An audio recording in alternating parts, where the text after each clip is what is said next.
The transgression of Adam and Eve.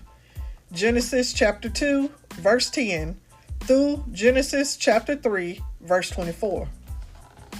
A river flowed out of Eden to water the garden, and from there it divided into 4 branches. The first was named Pison, and it flowed around the whole land of Havilah, where there was much fine gold and bdellium, which means a dark red gem, and onyx stone. The name of the second river was Gihon, and it flowed around the whole land of Ethiopia.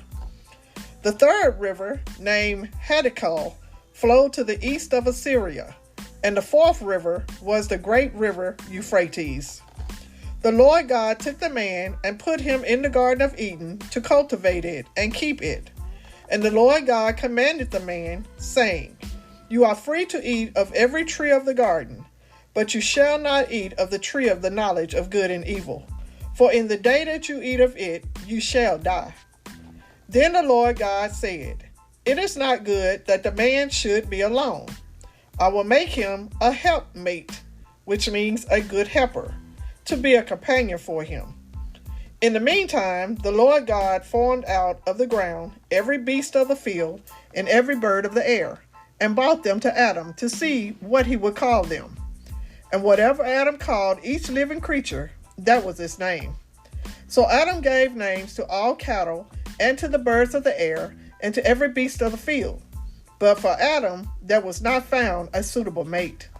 So the Lord caused a deep sleep to fall upon Adam, and while he slept, took one of his ribs, and closed up the empty space with flesh.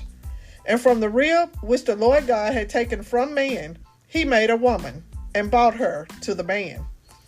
And Adam said, "This is now bone of my bones, and flesh of my flesh. And she shall be called woman, because she was taken out of a man." Therefore, according to God's plan, a man shall leave his father and mother, and cleave, hold near, or stay with, to his wife, and they shall be as one flesh. And both man and woman were naked, but in their state of purity and innocence they were not ashamed. But alas, the man and the woman did not long remain in this state of purity and innocence. They were soon to disobey God's commandment and commit evil. This is the way it came about. The serpent was more crafty, tricky, than any beast of the field which the Lord God had made. One day in the garden, the serpent said to the woman, "Has not God indeed said, 'You shall not eat of every tree of the garden'?" And the woman said to the serpent, "We are permitted to eat of the fruit of the trees of the garden. But of the tree which is in the middle of the garden, God said, 'You shall not eat of this fruit, nor to touch it. If you do, you will die.' But the serpent, telling a lie, said to the woman, 'You will not really die. For God knows that whenever you eat of it, your eyes will be opened, and you will be as gods, knowing good and evil.' So the woman was deceived and yielded, gave in to temptation. When she saw that the tree was good for food, and that it was pleasant to the eyes, and a tree to be desired to make one wise, she took some of its fruit and ate, and also gave some to her husband, and he ate. And the eyes of both of them were opened, and they knew that they were naked, and for the first time they felt ashamed.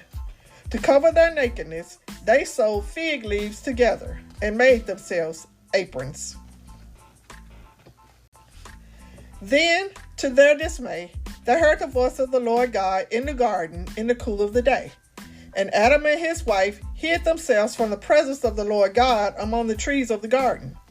But the Lord called to Adam, and said to him, "Where are you?"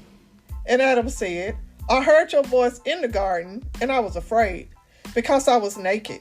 I hid myself." The Lord God said to Adam, "Who told you that you were naked? Have you eaten fruit of the tree of which I commanded you? You shall not eat of it?" Adam, seeking to excuse himself for blame, replied, "The woman whom you gave to be with me gave me some of the fruit of the tree, and I ate." Then the Lord God said to the woman, "What is this wicked thing that you have done?" The woman, seeking an excuse herself, said, "The serpent beguiled, cheated, or tricked, and tempted me, and I ate."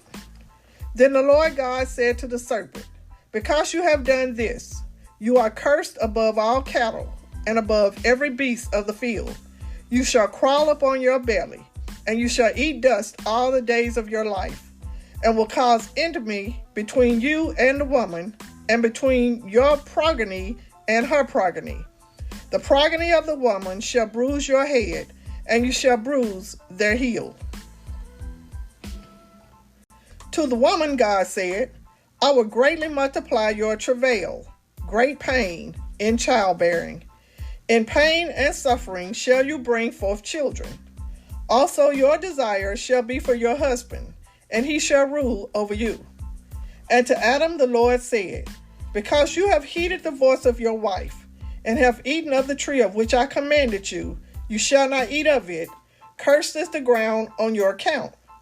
In labor and sorrow you shall eat of it all the days of your life. Thorns and thistles it shall bring forth to trouble you, and you shall eat the plants of the field. In the sweat of your face you shall eat bread till you return to the ground, for out of it you were taken. You are made of the dust, and to dust you shall return." Adam called his wife's name Eve, because she was the mother of all living. And for Adam and Eve the Lord God made garments of skins and clothed them. And the Lord God said, "Behold, the man has become one of us, in that he knows good and evil.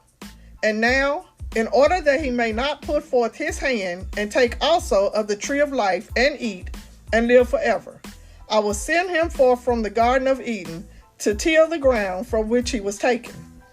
So the Lord God drove the man out of his garden of paradise.